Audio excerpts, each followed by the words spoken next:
So welcome back live to the VO Meter here at MAVO 2018. I am with Dan Friedman. How you doing, Dan? I'm great. How are you? I am fantastic. So tell me, I'm the only host right now. Tell me what brings you to a conference like this. What brings me to a conference like this? Well, the people, basically, as I always say, there's only two kinds of people that spend their lives in dark padded rooms talking to themselves, and we're the kinds you want to be around.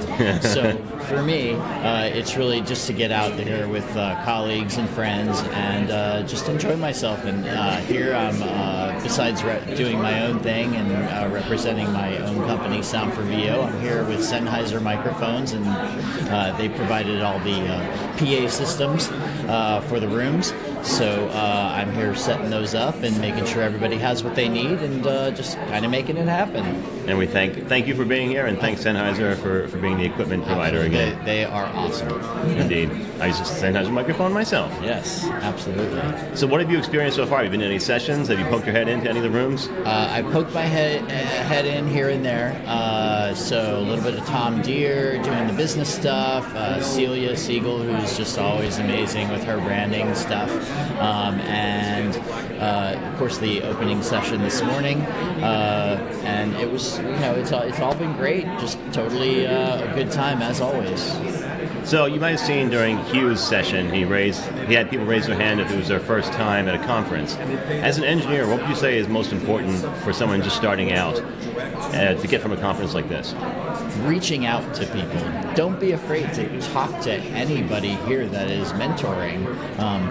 We're here because we want to be a part of the community and to help everybody and just make it better for everybody. And if people are reluctant to reach out to us and talk to us, then they aren't going to experience the full effect of what we are here to help them do, and that's really succeed in their career and also to just help the industry in general. And it's so crazy right now as an industry, so this is just a really great opportunity to learn how to do it right. Okay, great. And as a vet, someone who's been here maybe to the conference before, or they've been to other conferences, what's a good way to approach a conference as a veteran? Well, again, it's really connecting, I think, with the other people. All of us have our strengths and our weaknesses. So I know for me, even though I've been in this business 20 years, I'm always ready to learn from somebody else. I never think that I know everything. There's always something that one of my colleagues and friends has to offer that maybe I just, maybe it's a weakness for me, either the business side or something like that. So I'm always excited to talk to them and to also see how they've developed over time, because a lot of us that I've been going to conferences now for probably, at least getting 10 years maybe, to see how they've grown too in their own businesses. So it's exciting, I think, for all of us to really kind of come up together in a lot of ways. That's awesome. So, as you may know or may not know, we're unapologetic gearheads. Sean Daly, my normal host, who wasn't able to join us here today, we actually have a segment called Questionable Gear Purchase because we're always buying things we don't need. Yeah. So, tell me some of your favorite pieces of equipment right now for home studio.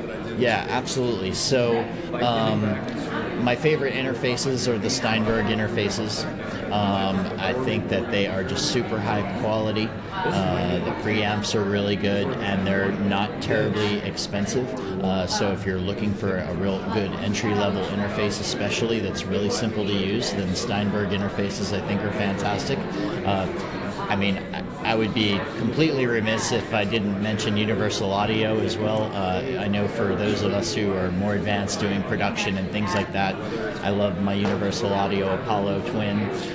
Obviously, Sennheiser, everything. I think the Sennheiser MK4 mic in particular, if you're looking for a really good lower cost microphone that is as good as just about anything else out there, the Sennheiser MK4 cannot be beat. I think it's one of the best microphones in its price range available today. So that's the kind of stuff that I'm definitely excited about. Cool. Well, I use an Apollo Twin at home. Yeah. And right now we're using an AG06, which has the same Steinberg preamps. Yeah. And it's fantastic. That's what you're hearing us on right now. And I have used an MK4. I'm curious, have you ever tried the digital MK4? I have, actually. What's your feelings on that? I did a shootout with a bunch of digital mics or USB microphones, and the Sennheiser MK4 digital beat them all. As far as I'm concerned, it's the closest thing to a XLR quality microphone that's out there. To me, I'm not a big general advocate of USB mics in general because I think they limit your flexibility more than anything. And typically, at least in my experience, the ones that I've had experience with, they just tend to not sound as good as the XLR type mics that we've been using for decades. Right. But the MK4 digital, it's as close as they come, and it's actually, it's just a fantastic microphone, both the digital model and the XLR model. That's great. All right, so the conference is about halfway done now, maybe a little bit less. What are you looking forward to the rest of the day and tomorrow? Well, I'll be doing a class tonight, so I'll be leading that, and that's always really fun for me to direct talent and to have them read some scripts, and hopefully they'll learn a few things along the way. So I'm really looking forward to that. Kari will be talking here in just a bit. I don't actually know her that well, so I'm actually excited to get to know her a little bit by listening to her talk, and just continuing on with what we're doing. Everybody's just so wonderful, and I love being here. Awesome. So thanks for being here and talking to us live. My pleasure. Absolutely. Where can folks find you if they want to hire you, either as an engineer or a talent? Absolutely. Sound4vo.com. Dan at sound4vo.com. That's sound, the number 4, VO. And please reach out. I do demo production. I'm a coach. I'm obviously a voice actor as well. Just whatever you need, I'm here for you. And if you want, you can get a book too. All right. Well, thanks, Dan. Good to see you. My pleasure. Thanks so much.